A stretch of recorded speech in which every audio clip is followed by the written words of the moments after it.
Great. Thank you all. Welcome to the September 12th Advocates Network meeting. Should be a good one. We're going to talk about school boards today and school board elections. We have a lot of those coming up. Let's go ahead and get started here with just our standard intro stuff. Oh, whoops. That's a misplaced slide. I'm sorry about that. Welcome. So in the chat, as we always do, please share your name, your personal pronouns, what city you're zooming in from, and your organization or school. You can use my example down there on the bottom for reference. Ben Robinson, he, him. I'm zooming in from Denver, and I am with Great Education, Colorado. All right, Great Ed Advocates Network meets the second Tuesday of every month from 4:30 to 5:30 p.m. You can register for the October or the October meeting. I'll put a link in the chat shortly when I am not screen sharing, so you can sign up early for that. Our community commitments, as always. First one is to move up and move back. We want to make sure that everybody has a chance to speak, but in order to do that, we can't have one person monopolizing the conversation. So do be cognizant of how much space you're taking up and let others join in. No one knows everything, but together we know a lot. Let's learn together. We all come to this meeting with different perspectives, different backgrounds, and those perspectives and backgrounds enrich our conversations and our time here. So let's welcome those and learn together. And then our last one, presuming in positive intent, but acknowledging our impact.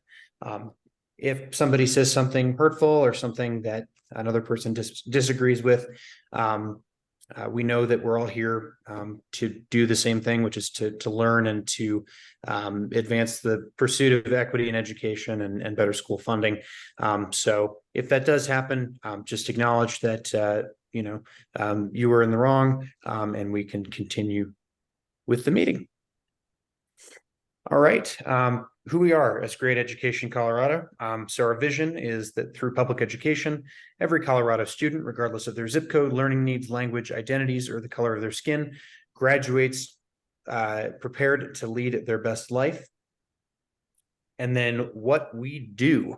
Our mission is that Great Education Colorado harnesses the power of grassroots activism and diverse, inclusive networks to guarantee that public schools in every Colorado community are welcoming and adequately, equitably, and sustainably funded.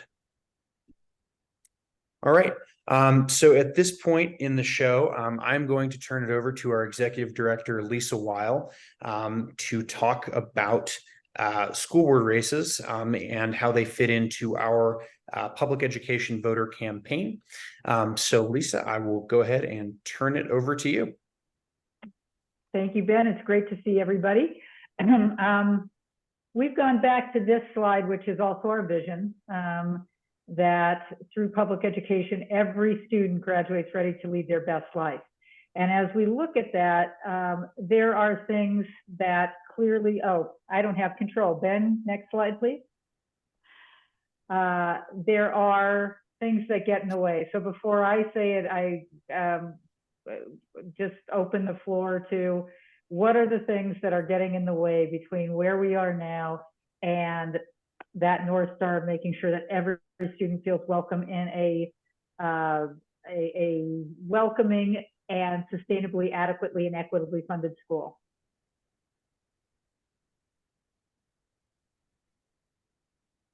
Any acronyms come to mind, or? Yeah, Tabor is one big factor. So absolutely the funding. Well, I'm going to jump ahead here. Next slide, please, Ben, as I keep trying to do it myself. Tabor and chronic and severe underfunding of our schools, which of course all of you know has been Great Ed's wheelhouse and what we've been working on for 20 years now, of trying to get past the restrictions on our budget.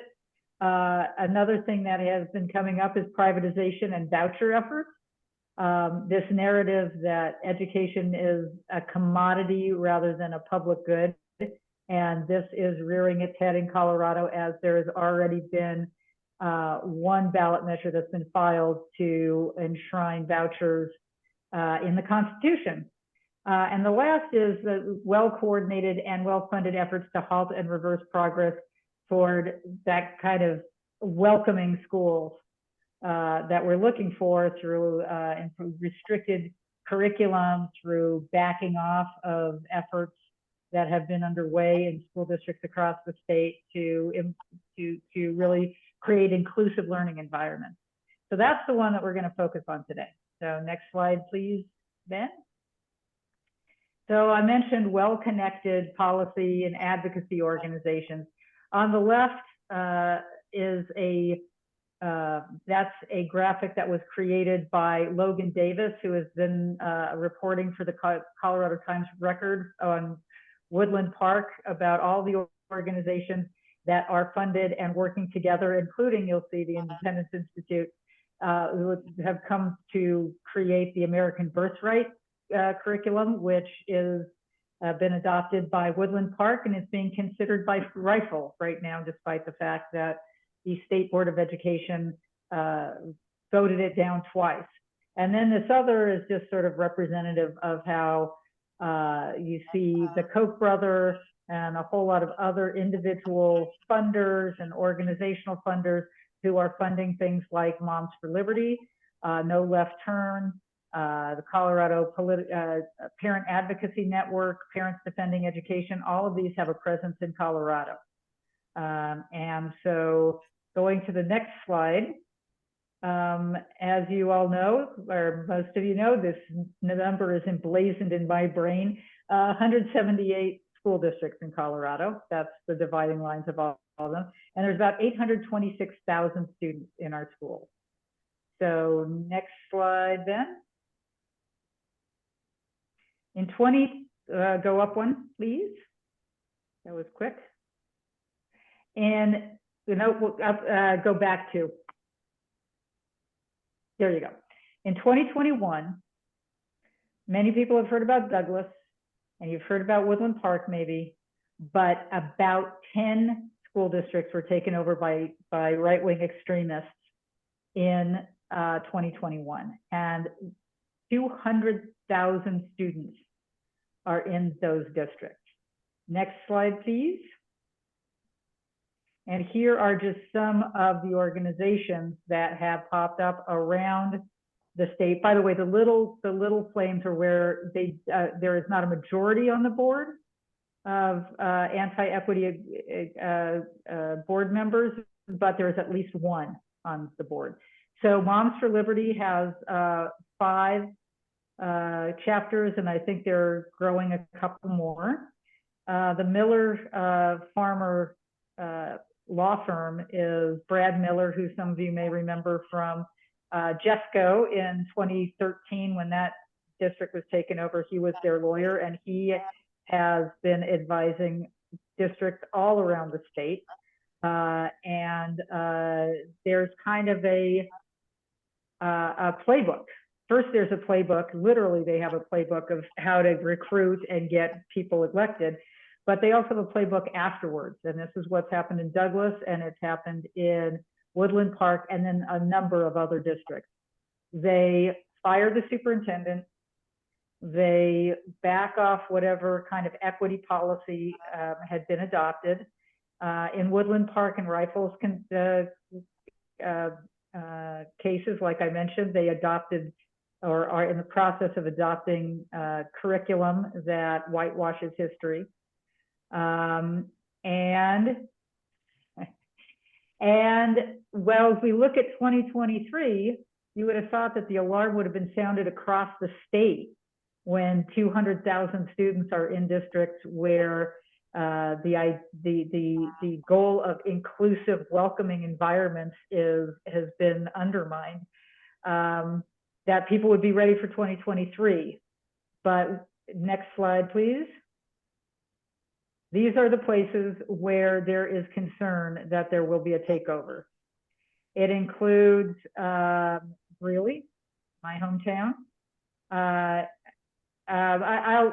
will can talk through it, Evie, some, but so what's the ones that are, so a lot of them are in, as you can see, are in El Paso.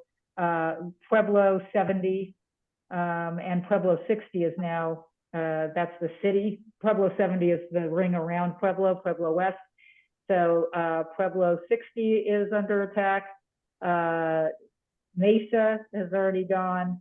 I am forgetting the flames cover up the names, and so I'm having a little blip here.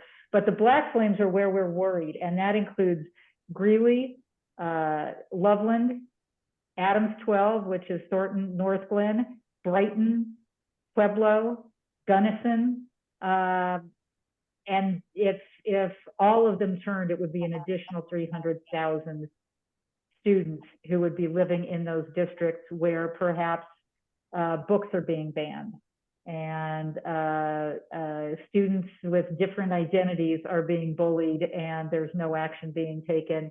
And so this is a crisis, and I know there are a lot of groups that have been raising the alarm here, but we wanted to just talk about this and about the way that we, as Great Education Colorado, which I will say again and very clearly, does not endorse candidates, but we do encourage public education supporters to get informed. So next slide, please, Ben. I wanted to open it up to see what's happening in districts that folks here are in. Have you heard anything about potential takeovers?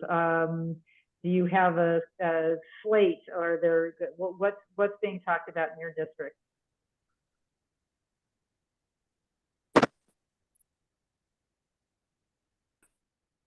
This is Kathy Wilson, and I'm in Loveland, which we have the Thompson School District. We have a full slate of, as far as I'm aware of, a full slate of school district candidates on both sides. And I know tonight they're having a fundraiser for the slate that I will say is not the conservative slate. So that's what's going on at the moment. Vanessa, tell us about Yuma. Thank you. Yeah, Kathy, I know that is a definite target on your district. Mm-hmm.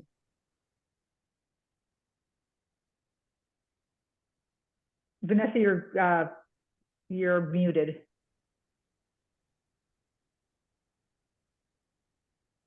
Okay, now we're in pretty good shape. Now, unfortunately, Dwayne is not standing for re-election this time because he's been in it, I think 5 years, and Pilar worked on him real hard, but when she can't do it. But we have there's one very promising candidate in, I don't remember the detail on, and there's two that are sort of borderline. But so far we've had a mix of a lot of sort of what you might call, well, I suppose you just say basically unaffiliated and sane. We would like to see, sane is, yes, let's hope for sane. We'd like to see more Hispanics. Well, we don't have any, we've got some, but basically they not no luck getting an interest up there, and I think that it's kind of it's a matter of being cautious. They're not comfortable with running, which does not say good things about us. It's a difficulty, and actually, I know I just read today Durango was one of the districts that people were worried about, but only 2 people stepped up, the current board members, so they've canceled the election. So that's good. I've got there's a couple of comments about Boulder that they seem safe, but Martha, do you have other info? I don't have any more info than I just have heard that there are 2 anti-vaxxers running. So I have to look into that. before I spread more rumors. But all to say that I don't think anywhere is really safe. Barbara. And you're I'm gonna not sure talk that about- anti-vaccine translates into book banning, but it's kind of all of the piece of Yeah, craziness. and Boulder has one of the lowest vaccination rates of kids in the state. So there's all kinds of axes going on there. Barbara Greeley. Yes, of course, you mentioned Greeley, and yes, there's two slates running, one a common sense one and the other one that's been on disruptive sides of doing business. And what I was going to Go ahead, ahead, Barbara. I'm sorry. I was just going to say that because there's already one on the Greeley slate, even though the majority isn't up, the board could still be taken over. And Thompson is the same. There's already one. But what were you going to say, Barbara? I'm sorry. Well, the other thing I was going to add that, and I don't know all the details, but I think Gunnison's in trouble too. We have a member of the league who is going to run for the opposing slate to make sure that they get the people on the board they need. But it's a mess down there. That's all I know. And I don't have all the details accurately enough to share it with you, other than I know that it's an issue. Yeah. Karen, I think I saw your hand up. Yeah, so in Cherry Creek schools in 2021, when I was term limited, there were only my seat and somebody running for re-election, but we had huge opposition at the time. I mean, a person who was, really crazy and medium crazy for each one, kind of. And had they only had one candidate for my seat or the person who got reelected, they would have won 2 seats. In other words, they split their votes too much, but they had a clear majority, unfortunately, and they got really, really upset because and this is something that Cherry Creek schools had avoided for years, but it was risky enough that I took the step to endorse, which was fine because I was term limited, right? And they, of course, filed complaints against me because I had done that while I had a name tag on or something. I mean, like the silliest things. And we prevailed, and that is something that the school district attorney has shared with other district attorneys, that it really is fine to endorse candidates if you're not running for re-election. So then the people who were involved, one of the people who was involved in and again, it wouldn't have taken over because that's a 5-member board and it would have only been 2 people, then ran for state board of ed. She opposed Rebecca McClellan, and she and her cronies started Colorado Parent Action Network, which was not on your list, but I think they call themselves CPAN because I see their acronym all the time. But Colorado Parent Action Network is started by a Cherry Creek parent, and they've got chapters in a number of school districts now, and they are running 2 candidates this year. Although there are 3 seats, they were unsuccessful in finding a 3rd candidate. So I still think Cherry Creek is going to be okay, but they are totally a slate. And I think if Greeley has 2 slates, maybe it'll work out the way it worked out at Cherry Creek, because those 2 slates need to gang up. But anyway, I would just want to put Colorado Parent Action Network on everyone's radar, because their talking points are less about curriculum and a lot about parents' rights, which is something that the legislature, I believe, has listens to too. Like when you talk about attorneys who have, well, there's actually the office of parent attorneys, right? A lot of places like that, and not just with school districts, do have the ear of a lot of people, in my opinion. Great. Thank you, Karen. Lee? Thank you, Ben. Yes, I just wanted just to put my little 2 cents in, and I live in Aurora, and we have 3 seats that are open. We do have 4 candidates that are, and one person, his name is Max Garcia, and he is a conservative, and he's receiving money from the Republican Party, from what I'm hearing. But from what I'm hearing, he is so out there. Even some of the Republicans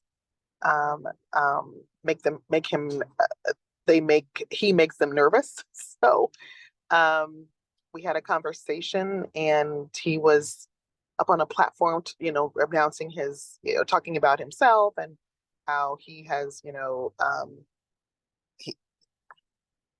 he mentioned like God and country, and we know that those words are buzzwords. And I just leaned in and wanted to listen more. And the more I spoke to him, the more I was very concerned about that. And he is the first person on the ballot.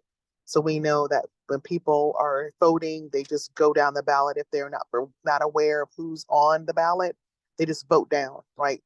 Oh, we need 3 spots. I'll just check these first 3 and be done with it. So, so just letting folks in the room make them aware of that individual, and that is for APS. Thank you, Lee. Ben, seeing that question from Ann Thompson about the common trigger, I don't want to put anybody on the spot, but I do know that Jan in D11 in Colorado Springs has sort of been in the middle of it for a couple of years. That district was taken over last time, but there actually could be a majority elected to have a pro-public education slate. So I think it's different in every community. In Greeley, they've been talking about banning books. I think the vaccinations and the masks is what got this like lit on fire in 2020 and made 2021 so successful for them.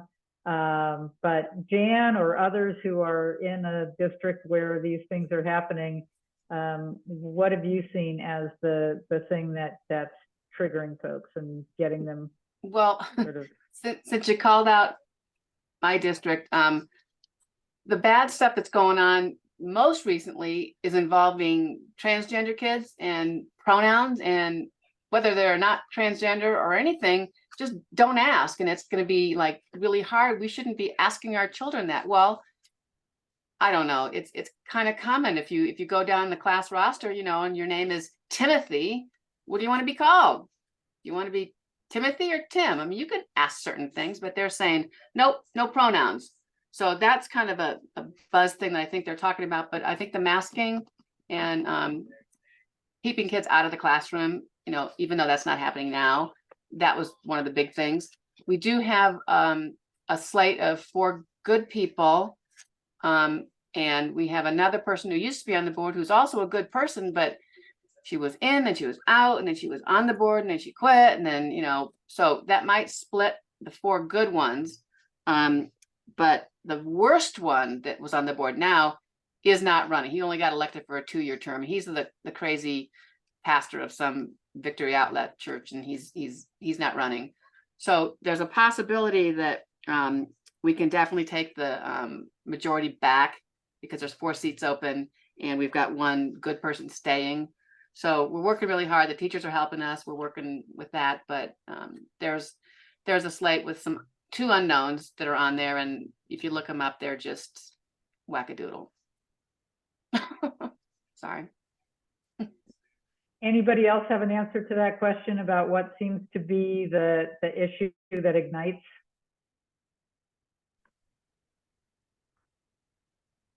Is that a hand up, Barbara, or just Yeah, that's me. Well, I don't know. I sat in on a preliminary candidate forum this past spring. It was held by the Republican Women's Club or something like that. I kind of get the feeling also, and also sometimes up in Windsor, I've moderated a candidate forum up there, that there's a, just progressive education in general. Of course, they come back with, we want to teach just the basics. And I'm not sure what that is, but I hear that quite a bit. And there's just pushback on technology. I think all the good things that Greeley's been doing, people want to just push back on it. I don't know why. They want more parent access and more parent rights and determining what their child is learning and so forth. So in addition to the things that Lisa said, that's what I've heard. Kathy? I think we have to listen for buzzwords that make people feel good and say, oh, yes, I'm for that. And I think the parents' rights would be one phrase that would stand out, that of course we want parents to have a say in their child's education. But I can tell you, because I follow the education legislation in the State House, that the bills that came through that were pushing for that, or pushing for funding for private schools or home schools, all died in committee. So they were voted down in committee. And I think we have to think wider than just the school boards. We have to think of who we're putting in the State House and State Senate, and how they feel about education as well.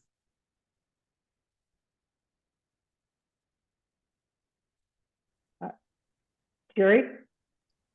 So I don't live down in Canyon City. I live in Boulder, but I was down in Canyon City High School doing diversity training 2 weeks ago for the Anti-Defamation League, working with high school students. And what I heard from teachers and administrator is there's a slate, Moms for Liberty, and they are openly anti-LGBTQ, especially anti-trans. And they have already said, if put into power, they will be firing the entire high school administrative staff, as well as the teacher I was working with. And I know that the kids, these are high school kids, are petrified, because there were a number of kids I was working with who were trans, and they have no idea what's going to happen to them. So their mental health is suffering as well. And I don't know if you heard today on CPR, I forgot which Republican in the legislature is going to be working on an initiative next year that will be banning any type of medical services for trans kids.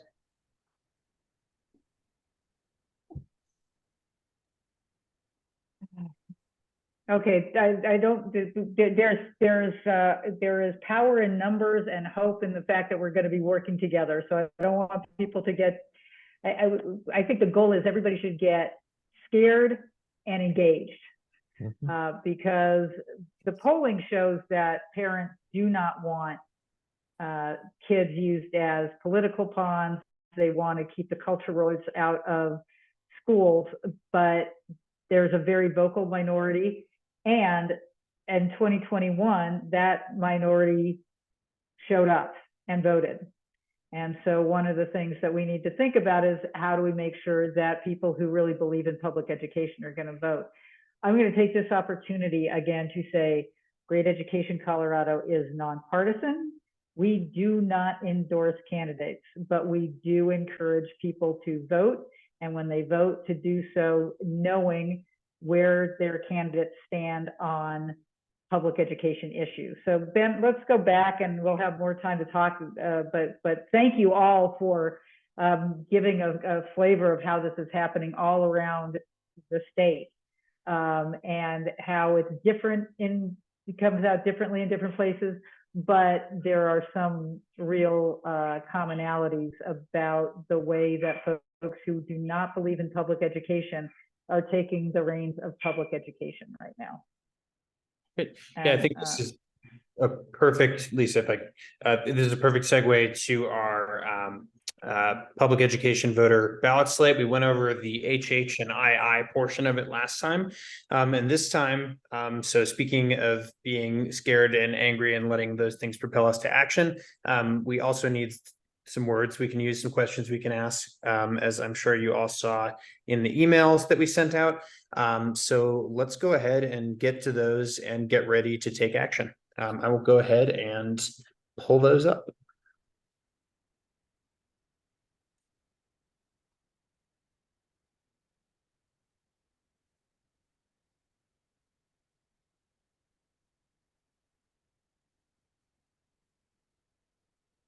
All right, so this should look familiar. This is on our website. This is our public education voter slate. So you can see the whole thing on our website. You can scroll through it with these arrows on the side here. But for the purposes of this meeting, we're going to focus on choosing the right school board candidates. So although we cannot endorse school board candidates, we can give you the questions that we think are most valuable to ask them to determine whether or not they're going to stand up for public education and shun these other really horrible anti-trans, anti-LGBTQ, anti-student and teacher, frankly, policies that are being pushed in Colorado and around the nation. So if you go ahead and you look at the right side of the screen here, I know that print is a little bit small, so I will go ahead and read through them, and then we can sort of talk through them if we have any questions. But we have 4 basic questions here for school board candidates. And the first one is, what is your plan to support adequate and equitable school funding at the state and local level? Obviously, that's just sort of grade ed's bread and butter there. And it's also probably the most pressing issue because it underlies everything else that we talk about improving or new programs that we want to make in the state. And then the second one here is, what is your plan to ensure that our district, your district, schools are welcoming to all students, regardless of their zip code, learning needs, identities, color of skin, and language. And obviously, this goes back to some of those attacks that we were just talking about on marginalized students. We don't just want candidates to say, yeah, well, we'll do that. We want to hear their plan, right? We want to hear what they are going to try and enact on day one. Number 3 here is, do you support vouchers at the state or local level? This has been a big one for us for a really long time. Obviously, we believe that public dollars should go to public schools, and that that is the setting where we can make the most improvement in the lives of our kids. And then the last one here is, will you implement the state social studies civic standards adopted last year by the State Board of Education? That's a project that a lot of people worked on, including grade ed, and those standards better represent the students who sit in the social studies classrooms. And it's on us, despite the fact that the board passed it, it's on us and our grassroots efforts to make sure that they're actually enacted, because the Board of Education doesn't have the power to do that. But Lisa, I will turn it over to you if you want to sort of explain more or, take it away. All right. And actually, Ben, show also the front page if you can just scroll back to that. This is the first, we have done this before in talking to people about what they should ask their candidates, but this is the first time that we've incorporated into public education voter, where it's just very specifically saying yes on HH, yes on II, and you really need to focus on the school board. Our goal with these questions are to sort of hit those 3 obstacles that we talked about, is the funding, the vouchers and privatization, and the idea of these folks who are not wanting to have inclusive, welcoming cultures for all students, just maybe for their own or ones that look like them. And so this, like I said, is the first time we're doing this as through our public education voter. Would love to hear your thoughts about those questions. And one of the things that we'll be asking you about later, so you can get some information, you can, if you happen to have it on your computer or elsewhere, is where forums are going to take place, because we are going to, we're working on a map.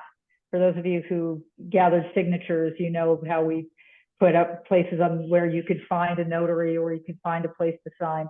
We wanted to put together a map so that we can direct people and say, if you live in Loveland, the League of Women Voters event is here, and so if you know of any forums, please. We actually have a link that you can fill out. I think Ben will put that in the chat, but also you can just email one of us or put it in the chat right now if you know of dates and times in district. So just opening it up again, and now that I made you do that, then maybe go back to those 4 questions and just get people's thoughts about it, thoughts about how we can really engage our communities to take this action and get the word out.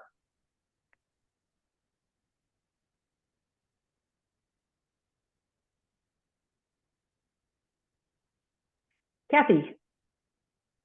One thing that hit me with the first bullet point that might impact the way that a candidate answers is, how do they define adequate and equitable? I think your sound cut out, Kathy. Oh, is it back? I'm not sure why. I can hear Kathy. Can you? Okay, There I'll we go. ask it again. I think I would want to know how a candidate would define adequate and equitable school funding, because that might impact the way they answer it. That is that's a great and very pertinent question right now with there is a school finance task force asking that very question. Yeah, that's excellent. Thank you. I'm seeing Barbara next. I don't know, you have somebody who's a old moderator for candidate forums. But anyway, I've just, do you support vouchers at the state or local level? We try to stay away from yes or no questions, but if we have one, we ask them to explain their position and why. Okay. So I think thinking about some follow-up things you might ask if you don't get a complete answer. I'm sorry, Barbara, I don't know if you cut out for anybody else, but you cut out for me there. I got the end part about things you might ask if it's not a complete answer, but could you just restate what you said before? Oh, okay. I said that we try not to use yes or no answers to questions. But if you do, then ask them to explain why or further justify their answer. So explain or provide an example or why you're doing that, or the impact it might have. Okay, gotcha. And I'm getting clues that it might just be audio on my end. So I will, Lisa, if you're having trouble, will you ask people? Because I think my sound might be messed up. Okay. Yeah.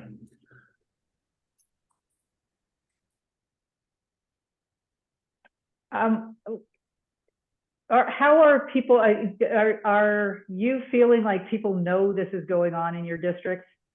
Those of you, especially in districts where there are,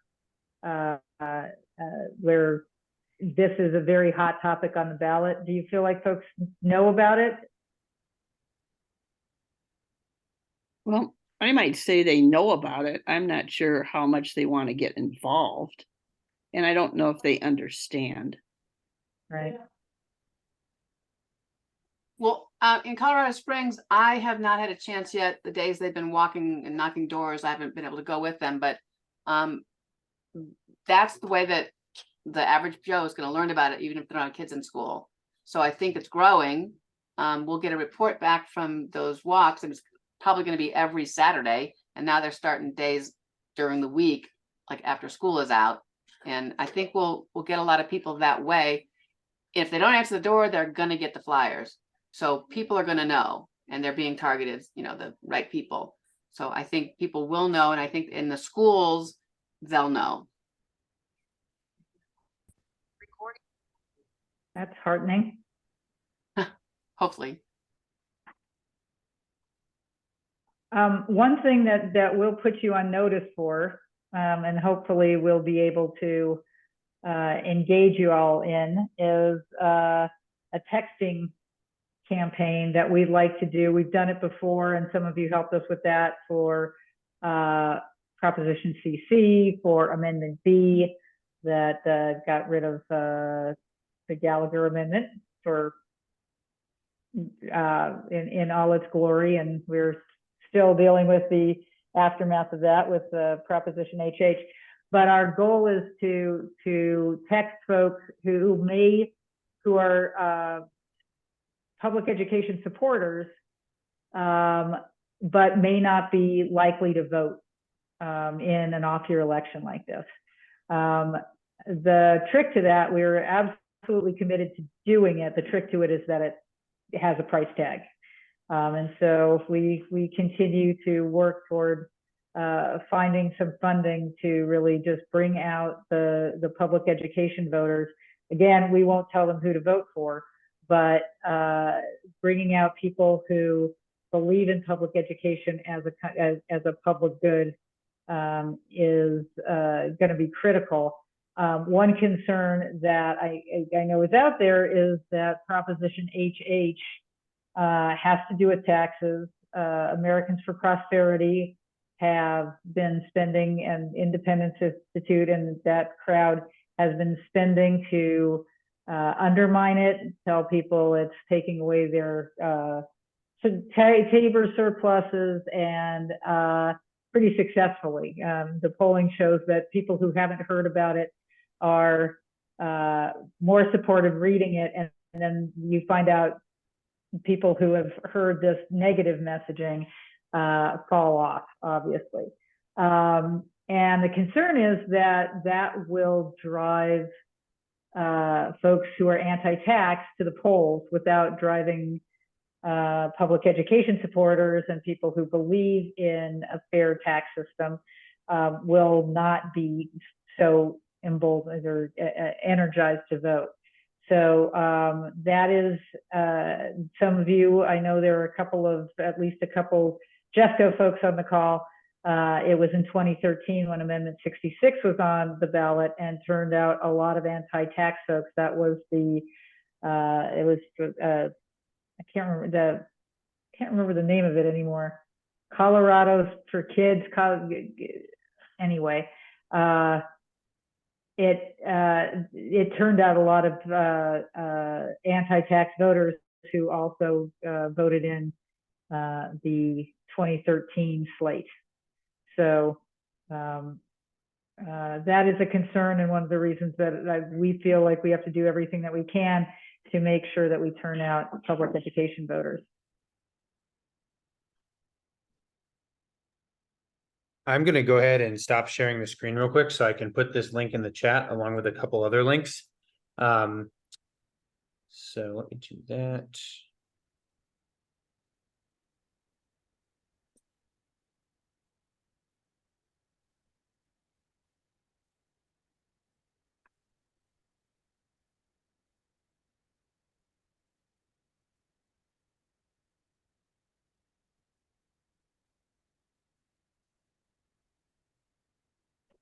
So, oops, sorry, here that's we the go. education voter link, but I think this is a good segue, Lisa, for ESWN. True. So as part of Great Ed's new strategic plan, which is where that new vision and mission came from, we have really focused our energies toward the idea of making sure that every student everywhere in Colorado feels welcome. Every student, we've created the Every Student Welcome Network, welcoming, for those of you who will be at the summit, it's called Creating Welcoming Schools, and we'll probably drop that link in. You can still come to our event. But the every student welcoming being seen, supported, safe, challenged, that's what every student should have in their public school. And we want to start bringing people together who have that same vision. And one way to do that is through an online effort. It's a pledge, basically saying, I don't know if you can bring it up. It's in the middle of being, I think it's still being formatted a little bit, but it is just stating that I will vote and act to ensure that every student in my district and in Colorado feels welcome in their public schools. And it just talks about those obstacles. If you swing down, it's also in Spanish. And it's just having folks sign up for that. We're hoping to really reach out to more people who have not been in our list. And this is going to create a category of folks in our database that says they are interested in learning more about this. And this is going to be a real focus of our communications. We envision having an Every Student Welcome newsletter that specifically talks about what's happening in different districts, gives people resources to for messaging, for how do you talk about these polarizing issues in a way that moves the movable middle. It can be the stories about national politics. It can be about informing people about what's happening in particular districts and supporting folks going to school board meetings. It really is the beginning of, or I should say it's the next step in a durable movement for public education. We know that what students need to be welcome is well-resourced schools with governance that is inclusive and that keeps public dollars in those public schools. And so this is going to be sort of that growing action learning community, so that we can continue to move forward, continue to build muscle, bring more and more people into the circle of folks who know, hey, we got to, it's not enough just to be a public education supporter. You have to act as a public education supporter. And here are really easy ways to do it, to stay informed and stay involved. So this really is just the first step, is signing that pledge, saying that you'll be a part of it. And we hope you'll share that link and get other people, because there is a choir out there. I mean, they'd say we're preaching to the choir, but you got to let people know that there are rehearsals and concerts coming, because if people are singing from, I'll stop this metaphor after this last one. If people are singing from the same playbook, or from the same music, but we're doing it individually across the state, we don't have nearly as much power as when we all know what each other are doing, and we can help each other, mentor each other, and work together, especially at the state level. So thoughts or questions? Yeah, Anne.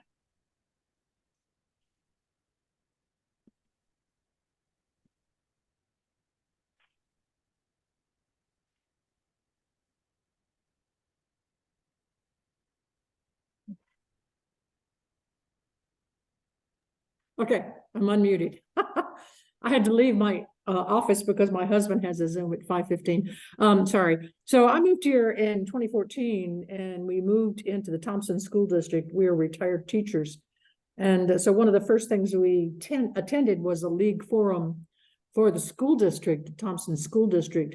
And that was at a time when there was a majority of ultra conservatives on the school board. And happy to say that when people began to realize what that meant, they changed it. So they did go back to a more balanced school board. I don't know that all of the ultra conservatives left, but so, once the word gets out, education for the public really, really helps.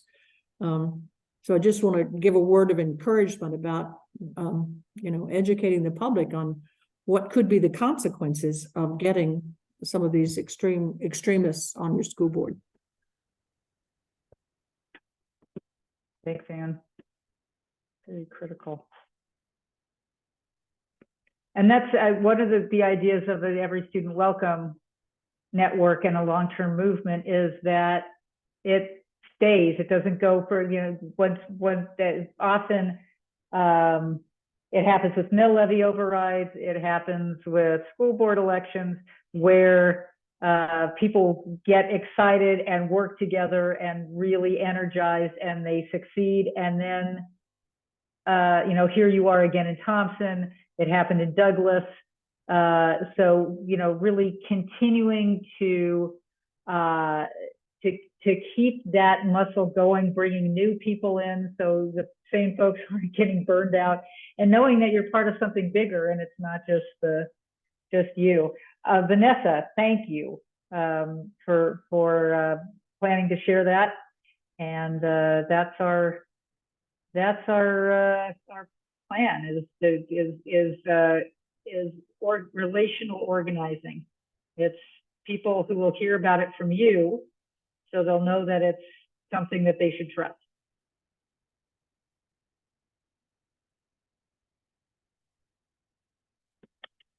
Any other thoughts, any questions about, or I have to ask, what's happening in Jeffco? If anybody. Well, I know what's happening in Jeffco. I was kind of looking at you, Evie. Okay, so there are two candidates running for District 4, and one of them, this is District 3, excuse me. One of them, Michelle Applegate, has been endorsed by the teachers, and her opponent, an unaffiliated candidate, Thomas Wick, we hear is aligned with the Moms for Liberty types. And then in District 4, there are 3 candidates. The Libertarian is the one that we think is aligned with Moms for Liberty, Amara Hildebrandt. And there are 2 other candidates running, one that was endorsed by the teachers, and that's Erin Kenworthy, and one that was not endorsed by the teachers, Joel Newton. Okay. Once again, stating here that Great Education Colorado does not endorse any candidates. But thank you. Thanks, Evie. It's good to know what the lay of the land is everywhere. Well, I think we've given you all the action steps, and don't need to keep you. We could give you 5 minutes back, but if anybody has any other questions or just anything else for the good of the order, this has been a terrific conversation and very helpful. And it's one of the things that is really important to us is bringing people from all over the state together to learn from each other and remember that none of us are alone. Yep. Thanks everybody for coming out. Make sure to check out those links in the chat. So we've got from the bottom up here, we've got the link for the next to register for the October meeting. And then we have the link to tell us about any candidate forums you know about that you are hosting, that your friends are, etc. And then the ESWN pledge, that Every Student Welcome Network pledge that Lisa went over. And then also our public education voter page on our website. You can stop the recording.